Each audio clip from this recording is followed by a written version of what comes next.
काले जादू वाली बहू बनी चुड़ैल।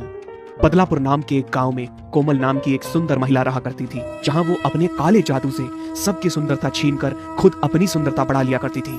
इस बारे में उसके ससुराल में किसी को कुछ नहीं पता था कि वो काले जादू से चुड़ैल बन रही है। एक दिन रामू, अरे ओ रामू, ये देख दरवाजे के नीचे क्या रखा है? नींबू और मिर्च, साथ में काले कपड़े। मुझे तो ये लगता है कि कुछ काला जादू है। हाँ, बोलो, क्या दिखा रही हो? अरे बेटा देख, ये मुझे क्या दिखा? नींबू और मिर्च, साथ में ये काले कपड़े। इसे देखकर तो मैं डर ही गई। क्या माँ, तुम भी ना? ये तो नींबू और मिर्ची है। अच्छा हुआ इसको सब घर में ले आए, सब्जी में डालने के काम आएगी। बेटा तू नादान है, समझता नहीं। मुझे तो ये काला जादू लग रहा है, ऐसा लगता है। वैसे ही कोमल नाश्ता लेकर आती है और कोमल ये कहती है, क्या तुम्हें पता है हमारे दरवाजे पर मुझे क्या दिखा? नींबू, मिर्च, काले कपड़ों में। क्या माँ जी, वो सब छोड़िए और आप नाश्ता शुरू कीजिए। शोभा के इतने कहने से कोमल डर जाती है और फिर वो नींबू मिर्च काले कपड़े में कहीं ले जाकर फेंक देती है। लगता है माँ जी ने मेरे काले जादू वाली चीजें देख ली है। अब मुझे इन लोगों से सतर्क रहना चाहिए। कहीं इन लोगों को मेरे इस काले जादू के बारे में पता चल गया तो बहुत मुश्किल हो जाएगी। सबके सो जाने के बाद कोमल एक रूम में जाकर काले जादू करने लगती है और जोर से हंसने लगती है। अब मैं ये काले जादू करके और भी खूबसूरत दिखने लगूंगी और ऐसे ही मेरी सुंदरता दुगनी हो जाएगी। कोमल के काले जादू की वजह से गांव में किसी न किसी की उम्र कम होने लगती है। जो भी कोमल के काले जादू का शिकार होता है वो अचानक ही बीमार पड़ जाता है। उसी रात रामू की नींद खुलती है। रामू कोमल को नहीं पाता, कोमल को खोजने लगता है। कोमल, कोमल, तुम कहाँ हो? इतनी रात में कहाँ गायब हो गई हो? अरे मेरे भाग्यवान!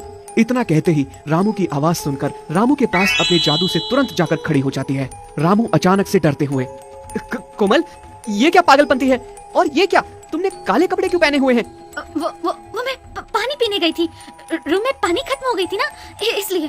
चलो अब सोने चलते हैं। अगली सुबह शोभा के घर एक बहुत ही खूबसूरत औरत आती है। उसे देखकर कोमल, अरे इतनी खूबसूरत औरत, अब तो मैं इसे ही अपना शिकार बनाऊंगी और सुंदरता बढ़ाऊंगी और जल्दी ही मैं अमर हो जाऊंगी। इतना सोचते ही कोमल उस खूबसूरत औरत के पास जाकर उसे अपनी बातों में उलझाकर उसके बालों को तोड़ लेती है और तभी अरे कोमल भाभी, ये क्या कर रही हो मेरे बालों से? तुम्हारे बालों में कुछ लगा हुआ था, बस उसे ही हटा रही थी। ओह सॉरी, तुम्हें कसकर लग गई होगी ना, मुझे माफ करना।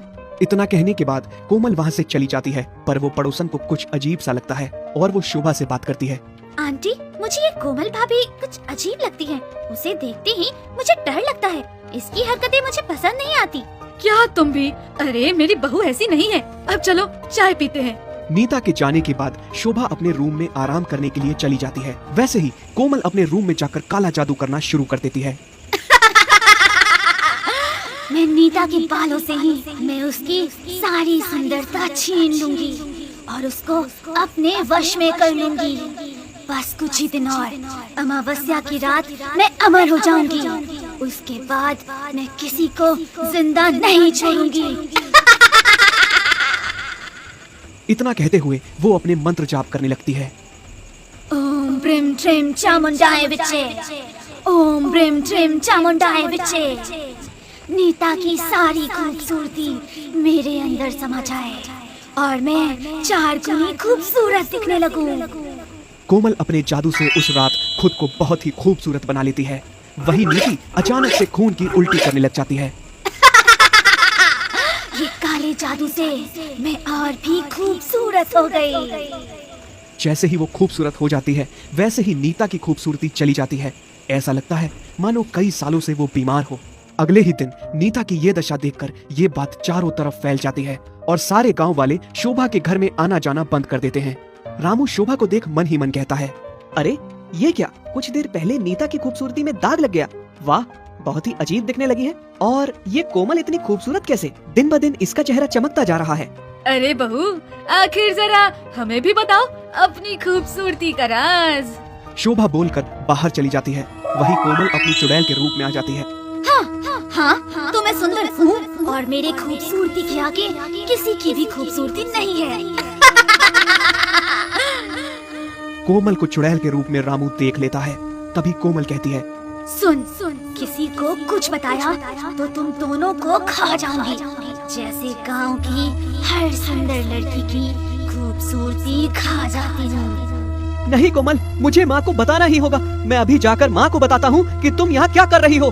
वैसे ही कोमल अपने काले जादू से रामू को अपने वश में कर लेती है।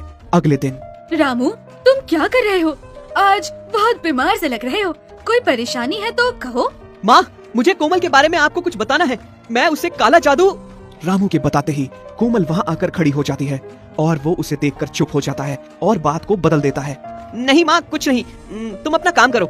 यह देखकर शोभा को अजीब लगता है। वो सारी बातें याद करने लगती है। पहले घर के बाहर नींबू, मिर्च, काले कपड़े, और आज अपने बेटे को ऐसा देखा। कोमल ने जब नीता के बालों को छुआ, उसके बाद उसकी खूबसूरती ढल जाना, मुझे कुछ अच्छा नहीं लग रहा। मैं ये जान कर रहूंगी। उसी रात शोभा एक तांत्रिक के पास जाती है और वो तांत्रिक को सब बताती है। वहीं दूसरी तरफ कोमल अपने कमरे में। मुझे इस अमावस्या की रात का बेसब्री से इंतजार था और वो घड़ी आ चुकी है। अब मैं अपनी शक्तियों से अमर बन जाऊंगी। वो काले जादू से अपनी शक्तियाँ प्राप्त करके अमर चुड़ैल बन जाती है। वैसे ही शोभा तांत्रिक को लेकर अपने घर आ जाती है। कोमल उस वक्त चुड़ैल के रूप में होती है। बाबा जी, ये औरत काले जादू करती है। आप कुछ भी करें पर इसको खत्म कर डालें। वो तांत्रिक अपने मंत्र से ये काले जादू को खत्म कर डालता है और कोमल उस तांत्रिक के मंत्रों से काले जादू से बाहर आ जाती है और वो चुड़ैल से कोमल के रूप में आ जाती है। कोमल गुस्से से तांत्रिक पर हमला कर देती है। दोनों में लड़ाई होने लगती है, लेकिन तांत्रिक की शक्तियों के आगे कोमल हार जाती है और वहीं भस्म हो जाती है। इस तरह से गांव की सभी लड़कियों की सुंदरता वापस आ जाती है।